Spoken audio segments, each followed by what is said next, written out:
Hi, I'm here to share with you my journey with my FAAGA appliance, which stands for Fixed Anterior Growth Guidance Appliance. I had my appliance installed yesterday. This is my appliance. The reason for this appliance is either people that have sleep apnea, airway issues, or people like me that want to reverse damage that was done by prior orthodontic treatment. In my case, I had 2 previous orthodontic treatments, one 6 months ago and one when I was 13 years old. I'll start with the one when I was 13. When I was 13 years old, my mother took me to an orthodontist. And the orthodontist suggested that I had 4 bicuspids removed because my mouth was so small that it could not fit all my teeth. And he said the only way he was able to straighten my teeth was by having those teeth extracted to create room for all my teeth to fit and be straightened out, which they were straightened out. But he never thought of the consequences. And sadly, he never informed my mother that there was a second option, which was to expand my maxilla, and that way all my teeth would fit in there. And that should have been obvious because my mandible had all straight teeth. So that meant that my maxilla was not properly developed. Okay. After that, I was functional, but my face always felt tight. My muscles in my face felt tight. My neck hurt. Okay. So I looked for something else to do. So I wanted to be conservative. So I had an Invisalign treatment done. Invisalign was done to expand my maxilla so that I could have more room for my tongue, so I could breathe better, but it didn't go well. By expanding my maxilla, they pushed my teeth even further back, which created me more problems. It gave me postnasal drip, a raspy voice. My TMJ got jammed into my ear. I went to a chiropractor, which was helping me with that. He relaxed the muscles so that the TMJ could somewhat come out.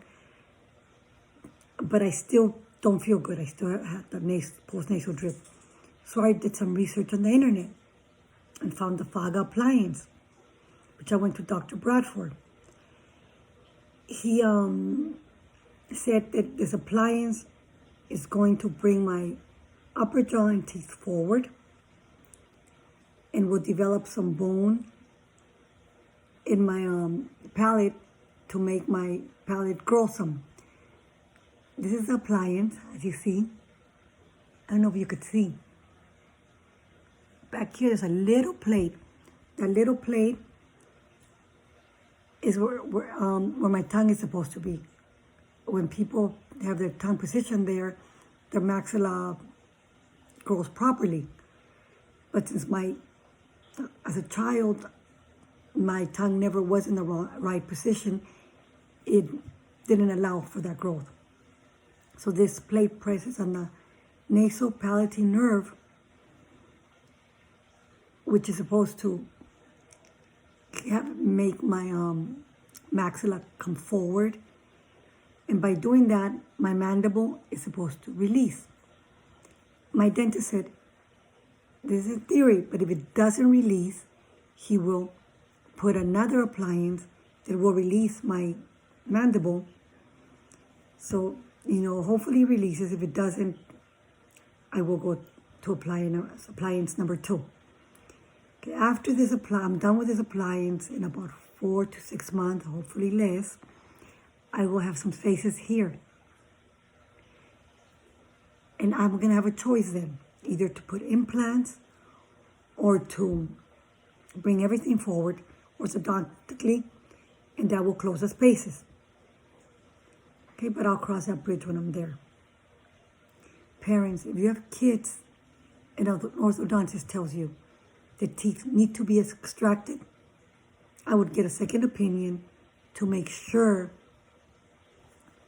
that that is not necessary because the maxilla can be expanded.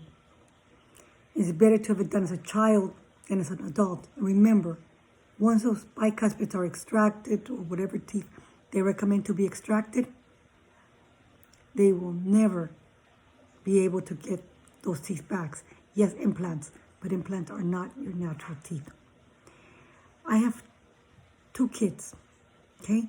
And both of them had their maxilla expanded. When I first took them to orthodontists, the orthodontist told me that they needed extractions. I refused the extractions.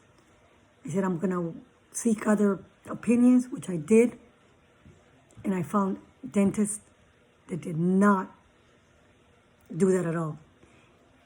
Even with my son, they had said, let's have his bicuspid removed, or if not, his canines. Can you imagine having his canines removed? I was so upset when the orthodontist told me that I said, you know what? Do not do anything on my son. I'm going to go somewhere else. And I did.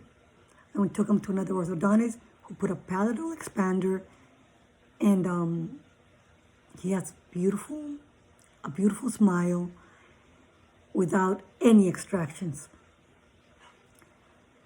So, it can be done. It may take a little longer, but it can be done. It may be a little more costly, but it can be done. But nobody should force you to do something that you don't feel comfortable with doing. Okay? Moving forward, this appliance feels like it's already starting to work. I feel like I had a raspy voice because of Invisaligns, because of the post-nasal drip that it created. I feel like my voice is getting better. Yes, it's a little hard to talk with. The G's and the S's are a little bit hard for me to pronounce. But, I'm sure my tongue will adapt and I'll feel better. And I do have a little bit of pain on my cheeks because my cheeks are being kind of cut a little bit by the wires. But I put wax on them. The dental assistants there and the office manager told me that wax would be my best friend. So I packed on the wax like they suggested, and it feels better. I was able to sleep pretty well last night. I don't know if because it kind of expanded me, so I have a little more airway, or because I was so tired from the appliance that it knocked me out. Prior to the appliance, I had spacers. The spacers created little spaces so that he could put the appliance in. They were painful, more painful than the appliance. I couldn't eat anything. The only thing I ate was soups and smoothies. Now I'm eating a little better. Yesterday I ate potatoes and carrots. Yes, I'm steamed. But hey, it was better than smoothies. Today I might be back at smoothies because my jaw and my teeth are kind of sore. But hopefully I'll adjust to it and be able to eat a good meal. Any questions or comments, please feel free to leave them.